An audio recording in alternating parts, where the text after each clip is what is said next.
L'autre jour, en me baladant sur internet, je me suis dit que ça serait cool de chercher des reportages de l'INA, c'est l'Institut National de l'Audiovisuel, et voir si on trouve des trucs sur le tatouage. Il y en a pas beaucoup, j'en ai trouvé 4.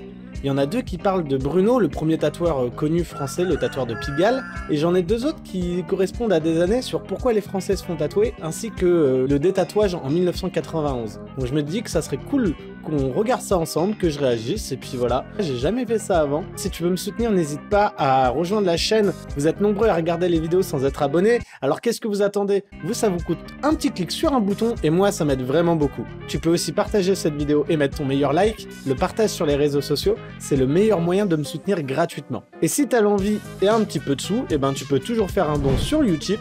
Ma petite page est dans la description. Il y a aussi mes autres réseaux sociaux. N'hésite pas à y faire un tour et on est parti pour ce premier reportage.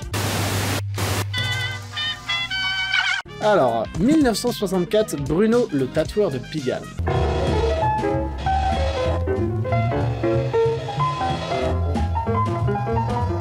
Je suis curieux à cette époque ce qui pouvait se dire. Sur la foi de cet article, j'avais l'intention de vous emmener à Pigalle. Non pas, comme vous pourriez le penser ingénument, pour y faire la tournée des cabarets, mais pour vous faire connaître un personnage unique en son genre, le seul dessinateur intradermique de France.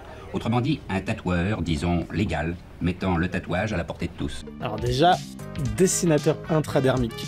Je suis trop chaud qu'on réinstaure ce terme, je le trouve vraiment trop bien. Genre c'est ouf comme nom. Et c'est dans un endroit beaucoup moins agréable que vous pourrez vous initier à ses secrets, et y apprendre que si le tatouage clandestin a ses beautés, il y a une différence importante entre Monsieur Bruno et le tatoueur de bas-fond. Voici, à Nanterre, le camion laboratoire avec lequel Monsieur Bruno a visité tous les ports de France et même de l'étranger. Voici Monsieur Bruno.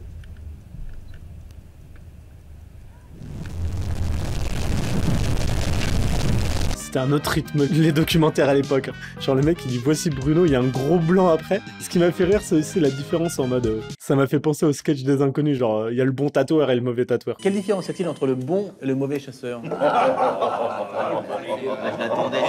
l'attendais celle-là. Ça c'est assez drôle. Bon, parce que vous êtes votre propre dessinateur. Pour certains modèles, oui. Vous en inventez.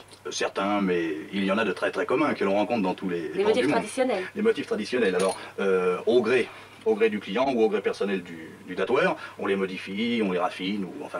Ça prend combien de temps pour vous pour faire un tatouage? Tout est variable. Bon, parce que est-ce que ça fait mal de se faire tatouer? Non, du fait que maintenant, avec les machines modernes qui tournent, enfin électriques, à l'électricité, on arrive à tourner à des vitesses aux abords de 5000 tours minute, voyez-vous.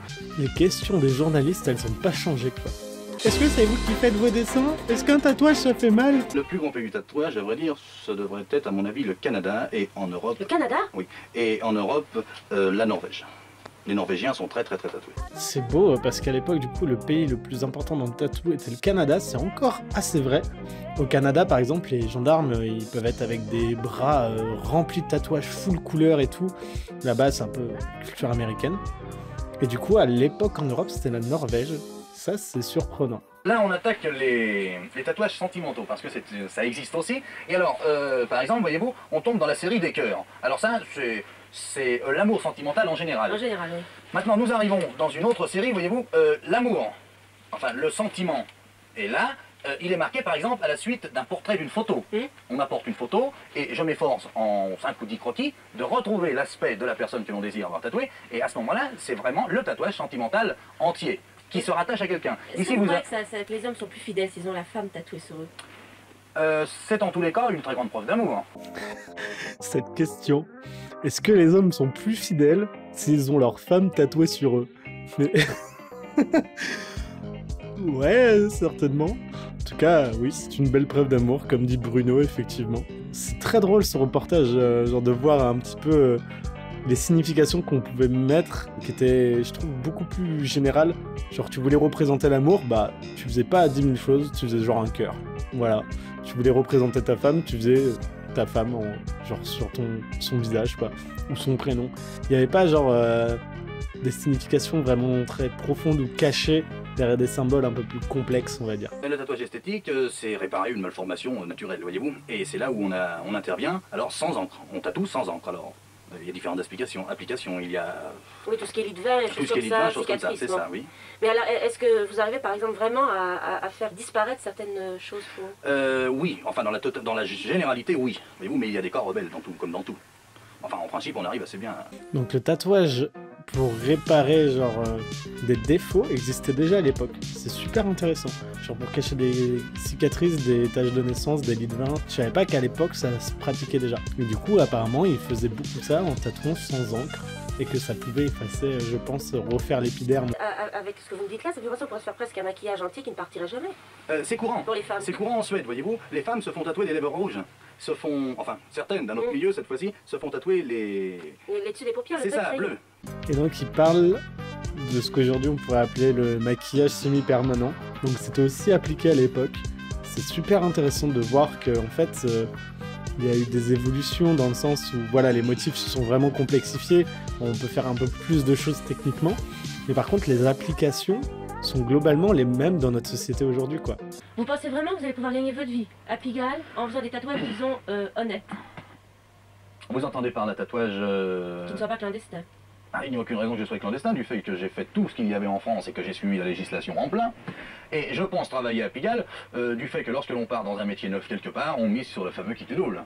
Mais dès maintenant, je sais qu'en France, ça marchera.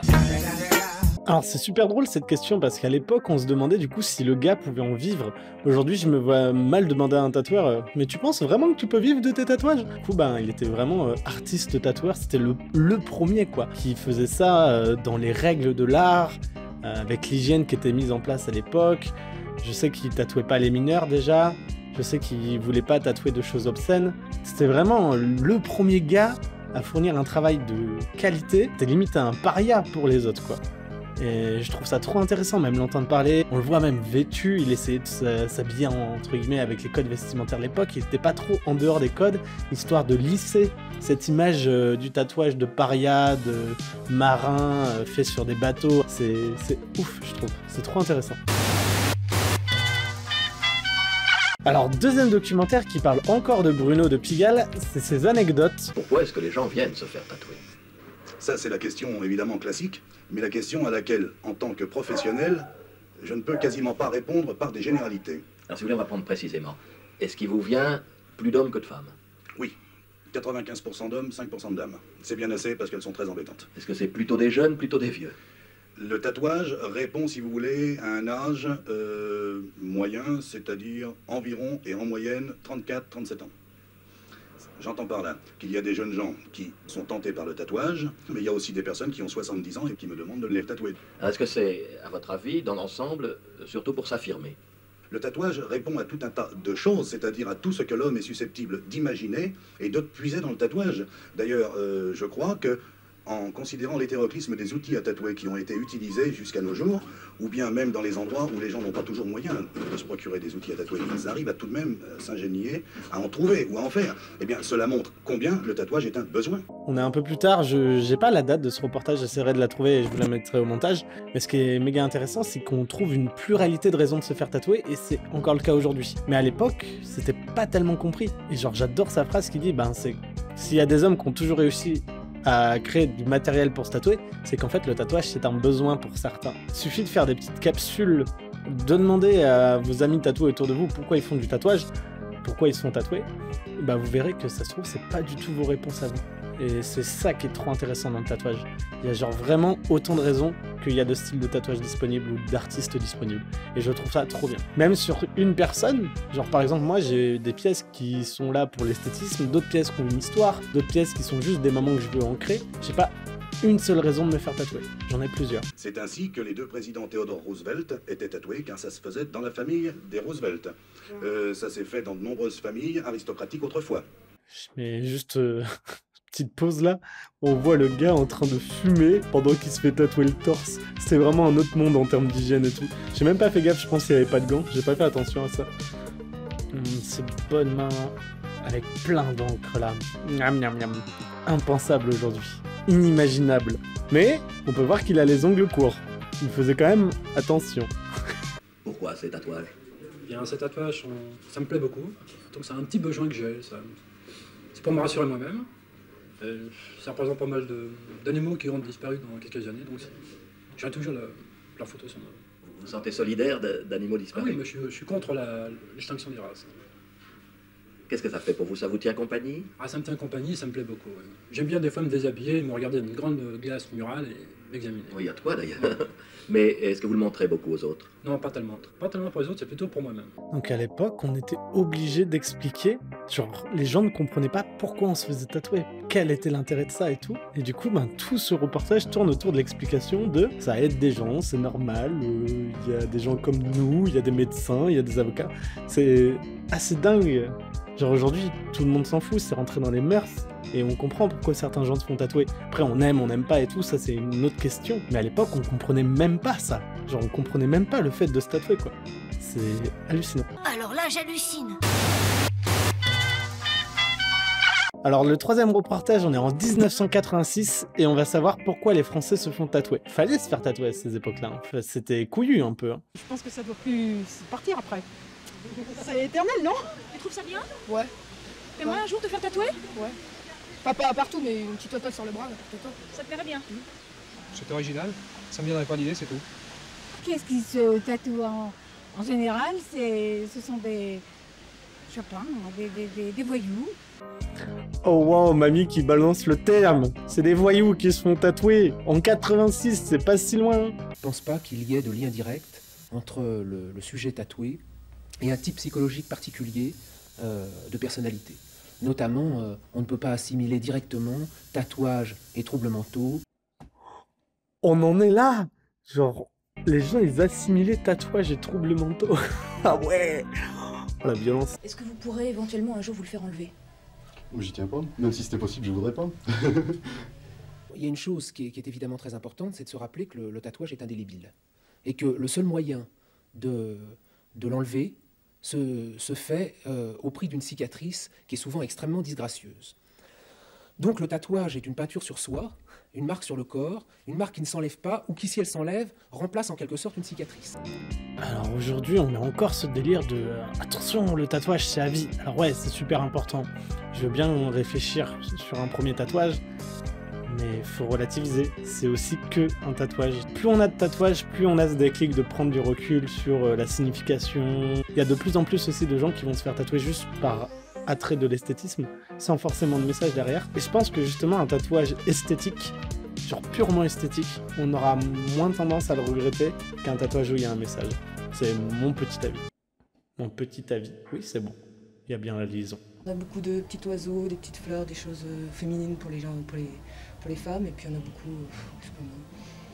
Enfin, c'est très varié, hein, ça dépend vraiment des gens, du milieu, de l'âge aussi. Alors celui-là, il a dû vieillir salement, je pense. Mais c'était déjà assez fin et assez coloré pour l'époque. Hein. Mais je pense qu'il a pris cher. J'aimerais bien le voir aujourd'hui. Je serais curieux de savoir comment il a vieilli. Vous avez l'impression que ça devient une mode? Disons que ça a toujours été plus ou moins une mode. Déjà, bon, même les tatouages faits à la main, ça peut être une mode. Et pof, après, les gens ils regrettent, ils se font recouvrir par autre chose. Donc il y a toujours cette question de mode, etc. quoi. Mais ça, on l'entend encore aujourd'hui. Hein. Ouais, de toute façon, tu te fais tatouer parce que c'est la mode. Bah, les gars, on est à la mode depuis des millénaires, alors. Genre, franchement, c'est peut-être la mode la plus sûre à suivre, parce qu'au moins, on est un peu tranquille, quoi.